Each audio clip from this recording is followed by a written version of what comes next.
Komandan Kodim 0418 Palembang, Kolonel Infantri Sumarlin Marzuki, menjadi orang tua angkat dari 3 orang siswa SD Negeri 158 Palembang yang kurang mampu.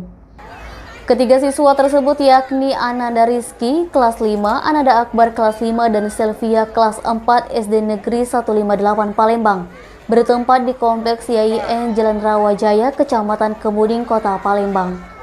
Awal mula Sumarlin ingin menjadi orang tua angkat bermula melihat video siswa Palembang yang viral di media sosial, yakni Ananda Rizky. Ananda Rizky bersekolah sambil berjualan kerupuk untuk membantu orang tuanya dan bercita-cita ingin menjadi tentara.